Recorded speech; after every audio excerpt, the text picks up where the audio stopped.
What is up, guys? So today I'm starting a brand new series called Super Jesus. Now in this series, what I'm going to do is that I'm going to go over every single miracle and every time that Jesus displayed some type of superpower, super ability. And we're going to be comparing these to many other superpowers or super abilities that we have seen in either anime or comics. And today we are starting off with waterbending. Now, for those of you that are not familiar, that have been living under a rock, waterbending is actually one of the abilities that we find in Avatar the Airbender. Now, in the Avatar series, we actually have 4 different abilities and they all align with the elements. You got your fire bending, you got your earth bending, you got your water bending, and you also have your air bending. And today we're going to be looking at every single miracle that Jesus performed where he uses water bending.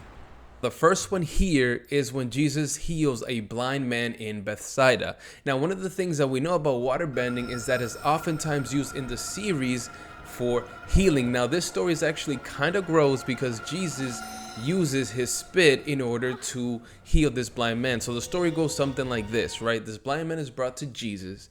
Jesus takes the blind man outside of the city, and we are told in scripture that he actually spits in the man's eyes, and then he puts his hands over his eyes. He then asks him, "Are you able to see?" And the blind man, who is not so blind anymore, says that he's able to see kind of shadows and he's seeing people that look like trees. Now Jesus then asks him one more time, "Hey, are you able to see?"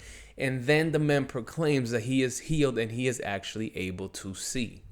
Now, the next one up is Jesus walking on water. Now, in the series, water bending is actually seen to be used in order to walk along water. Now, some of the times what we see is that they freeze the water. Other times they're using the actual water to propel themselves across the body of water. Now, in this case, the story goes something like this. Now, the disciples of Jesus are out on a boat. There seems to be a rough wind, kind of like a storm going on, and they are super scared. So Jesus then, we are told, he walks on water towards the boat. And this is one of the famous stories where Peter himself says, "Lord, if this is you, allow me to walk towards you." And we actually see that Peter himself walks on water until he becomes scared of the wind, meaning that he takes his eyes off of Jesus and begins to sink.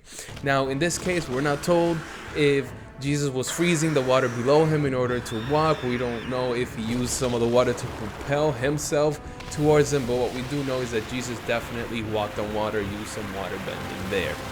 Now, the next example has to do with blood. Now, in the airbender, we see a technique, a forbidden technique called blood bending. Now, this is when a waterbender uses the liquid within the blood in order to control a human's body.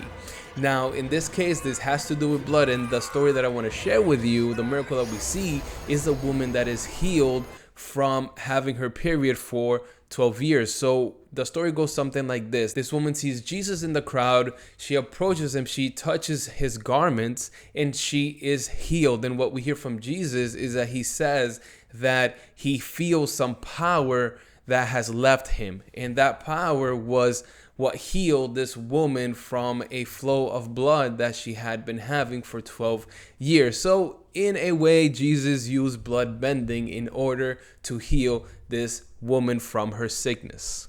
Next one up, I'm not even sure if it's considered water bending, and this has to do with the first miracle that Jesus performed, and he performed it at a wedding.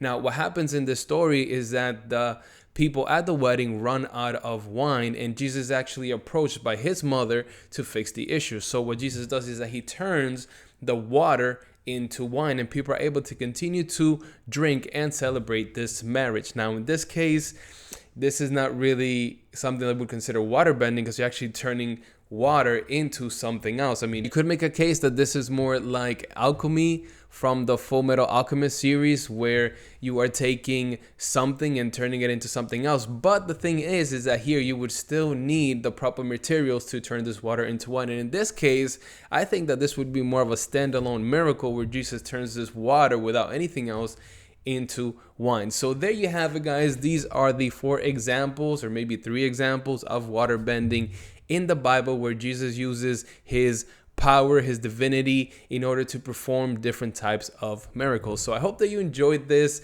Look out for the next one. And as always, I just want to remind you that we must persevere.